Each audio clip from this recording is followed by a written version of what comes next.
नमस्कार दोस्तों, मैं श्री दीपचंद चौधरी महाविद्यालय ललितपुर से एसपी सिंह आज आप लोगों को बीए द्वितीय वर्ष के हिंदी साहित्य की कक्षा में द्विवेदी युगीन कविता की प्रमुख प्रवृत्तियां या विशेषताओं के बारे में अवगत कराएंगे। आप लोग ध्यान से पढ़िएगा और समझिएगा। श्री दीपचंद चौधरी महाविद्यालय ललितपुर के ऑनलाइन शिक्षण कार्य में आप सभी विद्यार्थियों का हार्दिक स्वागत और अभिनंदन है। आप लोग घर पर रहकर सुरक्षित और स्वस्थ रहिए और ऑनलाइन कक्षाओं का पढ़ते हुए आनंद प्राप्त कीजिए। ठीक है, चलिए बच्चों आते हैं हम टॉपिक पे। ठीक, महावीर प्रसाद द्विवेदी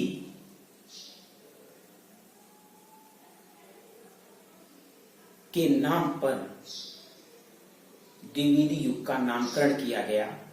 द्विवेदी युग का नामकरण आचार्य महावीर प्रसाद द्विवेदी के गरिमामयी महापंडित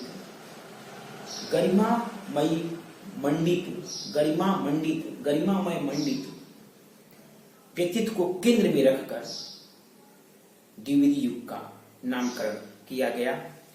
उन्होंने सरस्वती पत्रिका के संपादक के रूप में हिंदी जगत की महान सेवा की और हिंदी साहित्य की दिशा एवं दशा को बदलने में अभूतपूर्व योगदान दिया। महावीर प्रसाद द्विवेदी सन 1930 में सरस्वती पत्रिका के संपादक बने। इससे पहले वे रेल विभाग में नौकरी करते थे। ठीक, महावीर प्रसाद द्विवेदी का हिंदी साहित्य में योगदान एक सर्जक के रूप में उतना नहीं है जितना एक विचारक, दिशा निर्देशक, चिंतक एवं नियामक के रूप में है। उनकी प्रेरणा से हिंदी के अनेक कवि सामने आए जो उनके आदर्शों को लेकर आगे बढ़े। उनकी विचारधारा का पल्लवन और पुष्पित करते हुए भारतीय कालीन समस्या पूर्ति और रीति निरूपण से हिंदी कविता को मुक्त किया, तो दूसरी ओर खड़ी बोली को काव्य भाषा के रूप में प्रतिष्ठित कर दिया। भाषा परिष्कार एवं संस्कार का जो कार्य द्विवेदी जी ने अपने द्विवेदी युग में किया, वह सदैव हिंदी साहित्य उसका ऋणी रहेगा। ठीक, चलिए अब हम आते हैं द्विवेदी युगीन काव्य यानी कविता की प्रमुख प्रवृत्तियां या विशेषताओं के बारे में जान लेते हैं। जैसा कि हम जानते हैं बच्चों की द्विवेदी युग का जो कालक्रम है वह सन 1900 ईस्वी से प्रारंभ होकर 1920 ईस्वी तक चलता है। ठीक, अब द्विवेदी युग की पहली जो विशेषता है, द्विवेदी युगीन कविता की पहली विशेषता है राष्ट्रीयता की भावना। ठीक, इस युग में, द्विवेदी युग में देश प्रेम, अतीत गौरव, स्वदेश अभिमान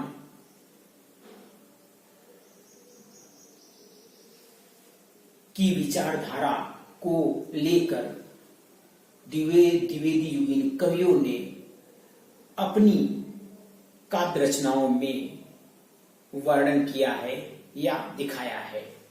ठीक, दूसरी विशेषता है इतिवृत्तात्मकता। ठीक, इतिवृत्तात्मकता द्विवेदी युगीन कविता में प्रबंध रचना की प्रवृत्तियां मुख्य विशेषता है, प्रधानता है। खंड काव्य, इस युग में खंड काव्य एवं महाकाव्य अधिक लिखे गए। मुक्तक रचना की प्रवृत्ति इस युग में कम रही। द्विवेदी युगीन प्रसिद्ध महाकाव्य प्रियप्रवास एवं साकेत प्रमुख हैं। अब तीसरी है नैतिकता एवं आदर्श वाद।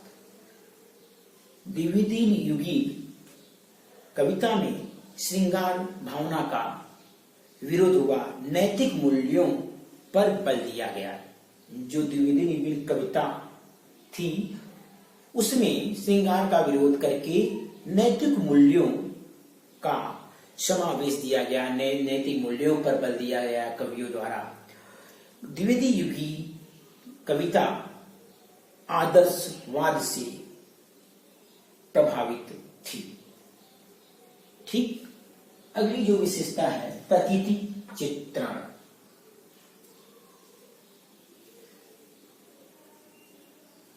द्विवेदी युगीन कविता के कवियों ने जैसे श्रीधर पाठक, रामकृष्ण त्रिपाठी जैसे कवियों ने प्रकृति के मनोहारी एवं अनुपम रम्य रूप यानी मनोहारी अनुपम रम्य रूप का चित्रण किया है।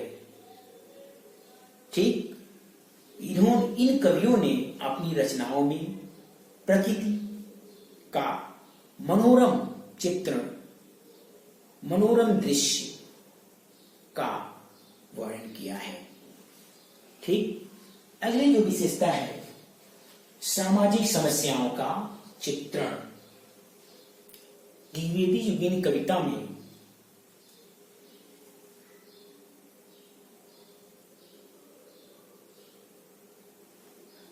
द्विवेदी युग के कवियों द्वारा अपनी रचनाओं में छुआछूत की भावना, दहेज प्रथा, बाल विवाह, नारी की दयनीय स्थिति को काव्य का मुख्य विषय बनाया गया है। ठीक, अगली जो विशेषता है अनुदित रचनाएं। इस काल में मौलिक रचनाओं के साथ साथ यानी द्विवेदी युगीन कविता में मौलिक रचनाओं के साथ साथ अनुदित रचनाएं भी लिखी गई। विशेषतः संस्कृत, बंगला एवं अंग्रेजी की श्रेष्ठ रचनाओं के अनुवाद कवियों ने प्रस्तुत किए। ठीक, अब अगली विशेषता है काव्य रूपों की विविधता। कविता में अनेक रूपों की विविधता, काव्य रूपों की विविधता। एक ओर तो महाकाव्य लिखे गए, यानी द्विवेदी युगीन कविता में एक ओर तो महाकाव्य लिखे गए, दूसरी ओर खंड काव्य लिखकर प्रबंध काव्य की रचना की गई।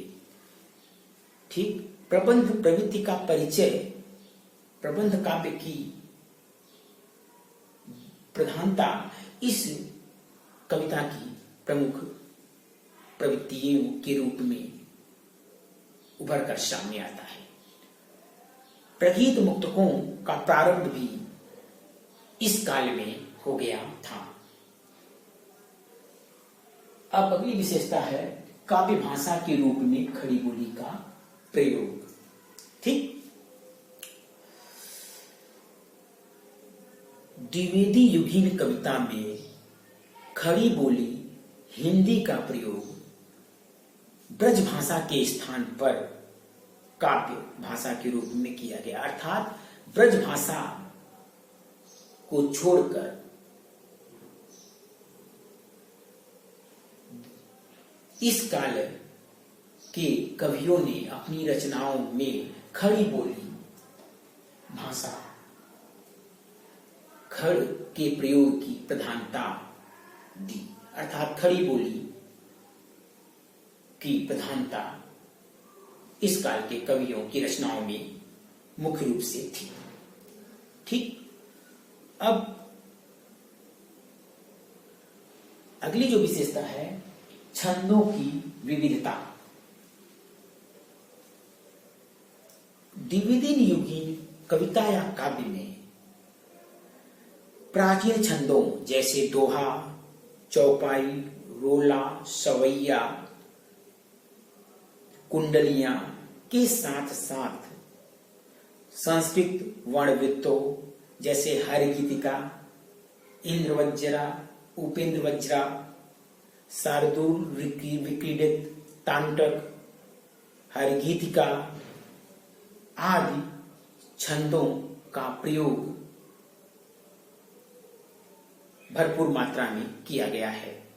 ठीक,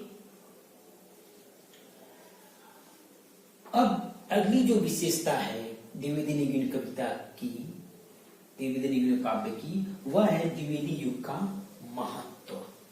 ठीक, हिंदी कविता को प्राचीन रूढ़िबद्धता, रूढ़िवादिता से पृथक करने में इस युग के कवियों का विशेष रूप से योगदान है। काव्य भाषा के रूप में खड़ी बोली हिंदी को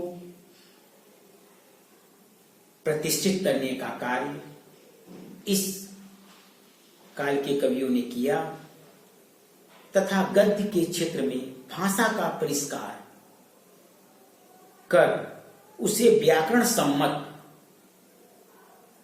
बनाया गया। हिंदी कविता को श्रृंगारिकता से राष्ट्रीयता, नैतिकता एवं आदर्शवादिता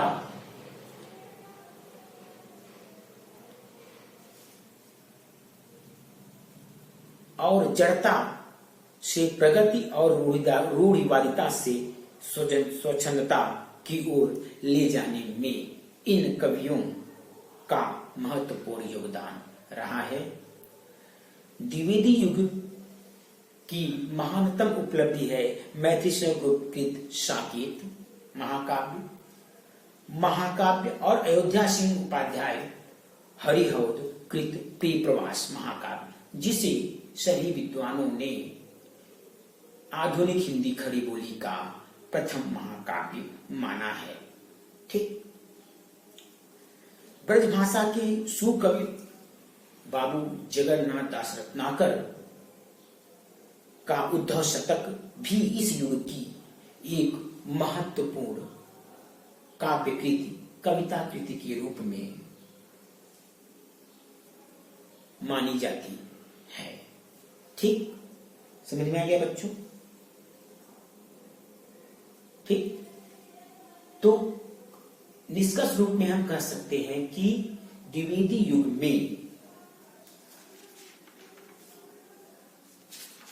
आचार्य महावीर प्रसाद द्विवेदी ने